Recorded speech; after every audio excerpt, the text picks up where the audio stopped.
I think it's probably the least discussed superpower on earth is being able to speak well. Nobody talks about it. People talk about being strong. Great. People talk about being rich. Okay, fantastic. But being able to speak correctly and properly and very well is a completely under-discussed superpower. It's the reason I refuse to learn another language. People say, why don't you learn Romanian? It's because I don't know English yet. When I know every single word in English, I'll learn Romanian because English makes me money. It's not practice, it's feedback. A lot of people practice things all the time and stay terrible. The reason I speak so well is not because I'm practiced, because it's like you've been speaking longer than I have. Yeah. It's not practice, it's feedback. If you don't analyze what you've done, then you're not going to identify your mistakes and where you can improve.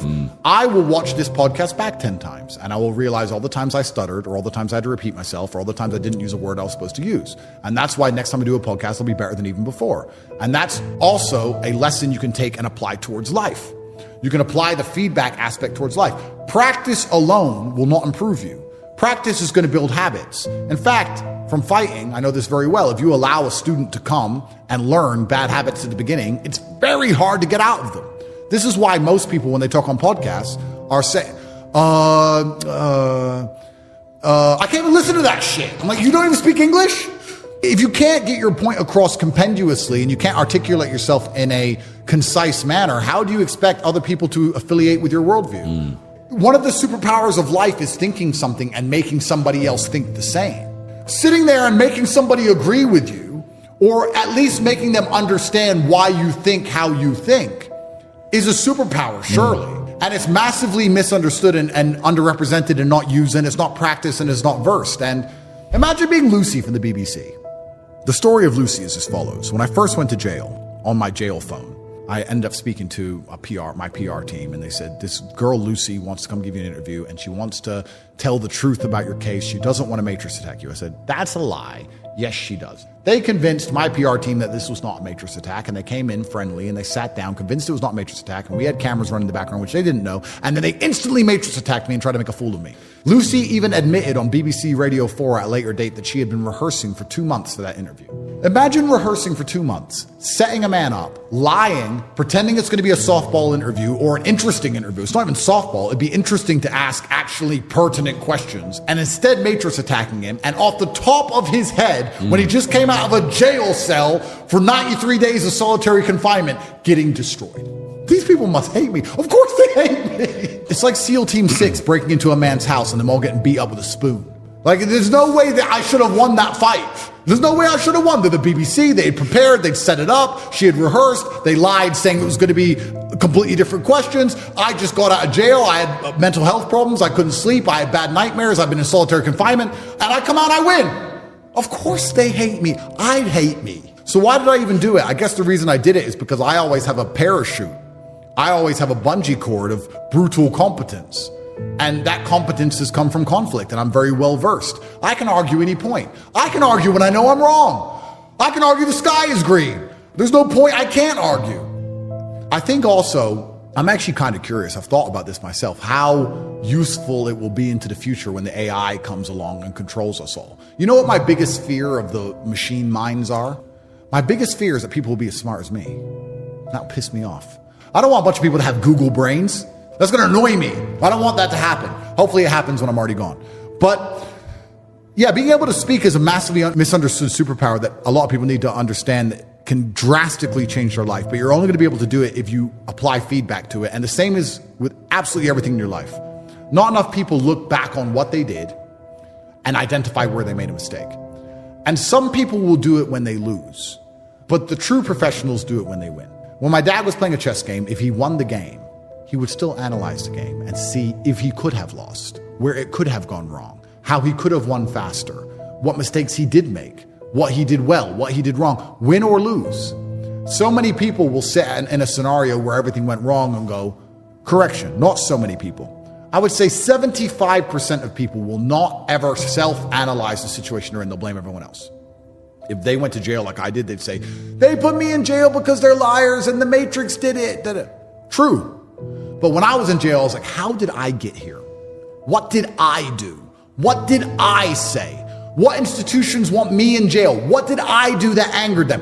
Me. I'm taking absolute self-accountability for everything. I'm not blaming anything else, because if I blame everything else, I have no control. If I blame myself, then I can influence it. I have control over it. So 75% of people blame other people, or they blame other things. I lost my business because of COVID. No, you lost your business because of you. I lost my girl because her friends were hoes. No, you lost your girl because of you, and you lost your car because of you, and it's all your fault, because that's the only thing that gives you control and power. Let's say the other 20%, which brings up to 95% of the total of the populace, will look at a situation in which they lose, and they might self-analyze, and they might try and learn from the loss, and they'll try and find the feedback involved in the loss to make sure they don't lose again, which is obviously better than not analyzing at all. And the top 5%, the absolute highest echelon, are people who are going to analyze every decision they've ever made, win or lose. See where I went right, see where I went wrong, see where it worked. You need to analyze your whole life. Your life needs to be feedback. You need to sit, and it's over 10% into the year now. I wonder if anyone who made a New Year's resolution sits and says, it's over 10% into the year. Am I at 10% of my goal? Because your stupid ass said you were going to be a millionaire when you were drunk on New Year's Eve. Well, you need to have 100 grand saved. Do you have 100,000? Have you even done the feedback on your own goal you made 30 short days ago to realize that you're nowhere near it and you're not going to make it and you're a loser? Oh, I got the rest of the year, and then wonder why they fail. You should have a daily target. So you need to constantly feedback and analyze your life and take time out of scenarios. I do this all the time. There's been times I've got up out of bed and I've got ready and I've got my keys and I've got my phone and I've stroked my dog and I've had my coffee. I downed it quickly and it was just the right temperature, so it wasn't too hot and it wasn't too cold. And I got in my car, which had already been started by my security team, and it was already warm. And I got in and I was out the door. I was like, I got out the door in 6 minutes. That's like 2 minutes faster than normal. Yeah, that was good. What did I do good? Well, the coffee. The coffee wasn't too hot, wasn't too cold. Usually it's too hot and I have to wait. Or it's too cold and I want another one. The coffee was just the right temperature. When was it made? And I'll check the message where I sent them to make me a coffee. And it sounds crazy, but I'll analyze how I left the fucking house while I'm driving. I'll be like, that was fast. I want to do that next time. People don't feedback ever. And they don't analyze the way they speak. If you're the kind of person who can't speak properly, you're the kind of person who doesn't analyze their own behaviors in life. That's what I would say. If I see somebody who can't make me understand why they think what they think, I'm going to sit and say, okay, well, you're not the kind of person who analyzes their own life. Now, do I trust you? Because let's say we start a business together and it all goes wrong. Or you're going to come to me and say, I made a mistake. I can do better. This is the mistake I made. Or you're going to sit and say, well, the environment was hard. It was a hard business environment. Some garbage and just cope. You know who the worst for this? Oh, I'm going to jail. Women. Women take no self-accountability for anything. I'm a misogynist. It's true. They don't take self-accountability for anything. And they don't because they don't have to. Because they are blessed with beauty from God. So they have a superpower, which is their beauty. And their beauty allows them to get away with being completely lacking self-accountability. Because as a man, you have to be competitive. And the only way you can truly be competitive in war, which life is to be self-accountable, to blame yourself for everything. Because that puts you in the highest possible mind state to compete against everyone else who wants the things you want. For sure. So you have to, as a man, self-analyze and be self-critical. Your every move. Every move. But as a woman, you don't, because you're hot, right? So they're not good at it. And I'm not insulting them. They're just not used to it, because they get to blame other people and blame everything else because their beauty allows them to get away with it. And that's the reason I said, my girlfriend said, would you ever let me drive your cars? I was like, never. She goes, why? I am a good driver for a girl. And I said, yeah, and my 4-year-old's a good speaker for a 4-year-old, but I wouldn't put him in front of a stadium to talk. So it doesn't matter how well you could drive for a girl. You're a girl. But that's not even the reason. The reason I wouldn't let you drive my cars is not because I think you're going to crash. I do. But that's not even what it's about. If I let a man a car and he crashed it, he would come to me and say, there was a crash. This happened. I'll fix it. I'm sorry.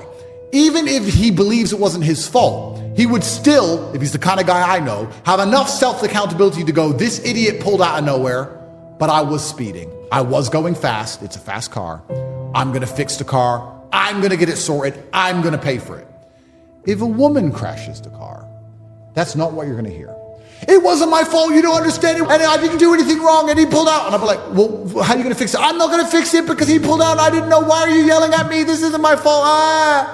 And I'm left with the mess. So why am I letting her a car in the first place? I'm left with the mess. And she's going to say it's not her fault.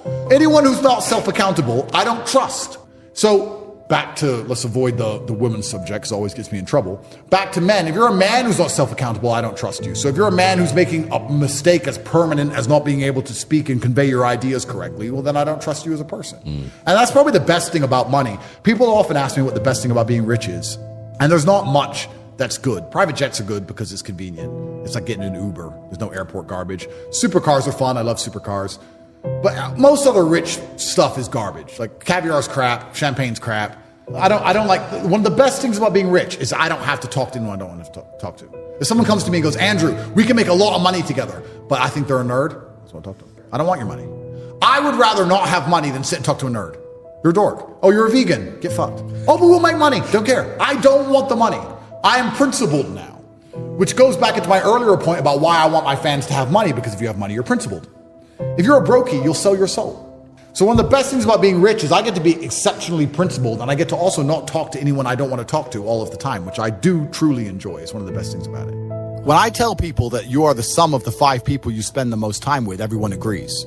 And then they continue to hang around with people who they don't want to be. There has to be a point where you sit and go, okay, you're my friends, etc., etc. I love you guys. Yeah, we can talk, but I'm on a different life path. You have to leave some people behind. If you were to get in a room and you're the only person who ain't a fucking monster, you'd want to become a monster. That's life. That's humanity.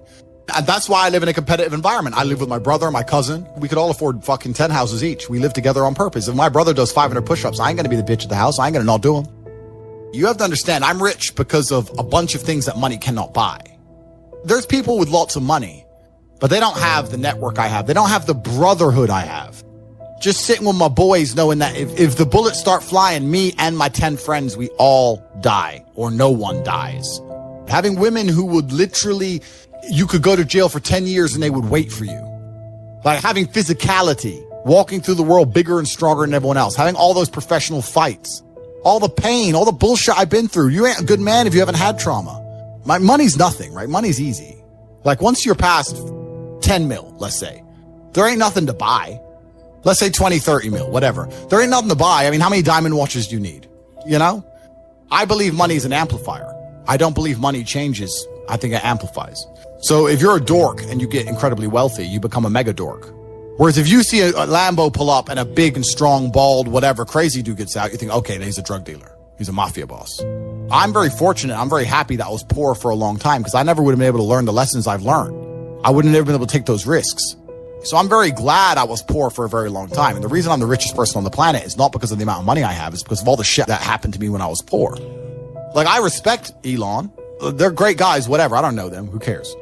Point is, I wouldn't want to be them. I've got it all. I've got every single gift that God can give. And I state that without arrogance. I don't mean to be arrogant, but I am a realist. And as a realist, it would be absolutely unprofessional for me to sit here and pretend I'm not an exceptional human being. And a lot of those things I did myself. And some of them were God-given. But the ones that weren't God-given was because I put myself through hell. I put myself through hell because I decided to throw comfort away. For 10 years of my life, I was never comfortable. If you were born 100 years ago and it was the 1920s, you'd be in some ditch in northern France, in some bullshit war you barely understand for 4 years. Now we don't have to do that. Because we don't have to do that, men think it's okay to just become comfortable now. You're not supposed to be comfortable. You were never evolved to be comfortable. You're supposed to be uncomfortable. It's very easy to be anything you want. You talk about GTA, Grand Theft Auto. I find it amazing that people will sit there and spend all their time upgrading that character. They'll do all that in a game, but they won't do it in real life. I find that incredible. They play the games because they're scared of loss, because if you die in the game, you get another chance. If you lose in the game, you get another chance. In life, you get one shot. If you get some balls, that's what life is as a man. This is one big video game. You get to upgrade your character. You're not born with any value. As a man, if you don't make yourself valuable, you have no value. You have to get up and do it. Everyone knows what to do. If you had to become the most dangerous, intelligent, respectable man on the planet, you know you're supposed to go to the gym. You know you're supposed to train, learn how to fight. You don't do them. That's your decision. It's your prerogative. I didn't make that choice. And every single man watching this can do the exact same thing. But if you've made a decision to be less than you should be, then I believe you should be mocked for that decision. And me as a man, when I have had such exacting, such stringent standards for myself, why would I then have less exacting, stringent standards on the people I meet? I suffered when you didn't. You have enjoyed comfort when I haven't, and that's fine, but don't expect me to look at you as my equal, because you're not. If we were still in the animal kingdom, the lions that you see on TV, they weren't just born big lions. They had to fight other lions. They had to fight to get that antelope. They had to fight to be the boss. We're living in a comfortable world now where people think, oh, it doesn't matter, it doesn't matter. But you know what? To some degree, it does matter. I stand in the mirror with a pure heart. I know I am the best version of me that could possibly ever exist. I know that God is proud of me. If you're listening to this and you think I'm never lucky, I'll tell you why, because God dislikes you because you're fucking lazy. Most people are so deep inside of their programming. What did Morpheus say in The Matrix? Most people are so hopelessly dependent on the system, they will die and fight to defend it. And to break the slave mind, to truly resist the programming, you have to understand what's happening to you. But the basic answer to everything is you must control your mind. Our obsessions become our possessions. If you really began to think about what you think about on a regular basis, most of you are thinking about what you're worried about and what you're concerned or anxious about. And you don't take control of your thoughts. If you live your life in despair, that's what happens to you. I'll never be rich, you won't. If you say all men are dogs, you're going to meet every last one of them. As you think, so you become. The moment you change the frequency, different things come back to you. I'm telling you this how it works.